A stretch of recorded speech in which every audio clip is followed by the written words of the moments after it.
নমস্কার বন্ধুরা, welcome to শখের রান্নাঘর। শখের রান্নাঘরে তোমাদের সকলকে স্বাগত জানাই। আজ আমার রেসিপি পুঁই মিটুলি ভাজা।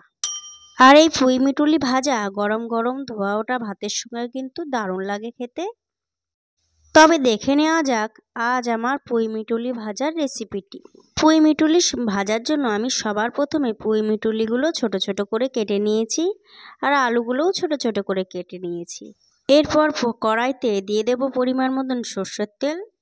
আর সর্ষের তেলটা যখন গরম হয়ে আসবে, আমি দুটো শুকনো লঙ্কা ভেঙে দেব, আর দিয়ে দেব হাফ চামচ পাঁচফোড়ন। তারপরে 5 থেকে 6 সেকেন্ড নাড়াচাড়া করার পর পুঁই মিটুলি আর আলুগুলো দিয়ে দেব। পুঁই মিটুলি ভাজাতে যদি একটু ফোড়ন দেওয়া যায় তাহলে কিন্তু গন্ধটা খুব ভালোই আসে। এবার আমি দিয়ে দেব স্বাদ মতো নুন, আর দিয়ে দেব হাফ চামচ হলুদ গুঁড়ো।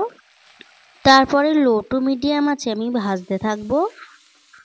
আর এই রান্নাটা করার সময় কিন্তু আমি ঢেকে ঢেকে ভাজবো। আর এইভাবে ঢেকে ঢেকে ভাজলে সিদ্ধও হয়ে যাবে খুব তাড়াতাড়ি। ঢাকাটা খুলে আমি দেখে নেব কতটা সিদ্ধ হয়েছে। প্রায় কিন্তু ভাজা হয়ে গেছে। আমি একটু খুন্তির আগাটা দিয়ে দেখে নেব সিদ্ধ হয়েছে কিনা। দেখতেই পাচ্ছ কত সুন্দর সিদ্ধ হয়ে গেছে। এরকম ঢেকে ঢেকে ভাজলে কিন্তু খুব সুন্দর সিদ্ধ হয়ে যায়। নামানোর আগে আমি সামান্য চিনি দিয়ে দেব। পুঁই মিটুলি ভাজা কিন্তু রেডি হয়ে গেছে। এবার আমি পুঁই মিটুলিটা নামিয়ে নেব। শীতকালে রোদে বসে গরম গরম ধোয়া ওঠা ভাতের সঙ্গে এই পুঁই মিটুলি ভাজা কিন্তু দারুণ লাগে খেতে। আর এই সহজ আর সিম্পল রেসিপিটা তোমাদের কেমন লাগলো অবশ্যই কিন্তু আমাকে কমেন্ট করে জানাবে। আর রেসিপিটা ভালো লাগলে একটা লাইক করে দেবে।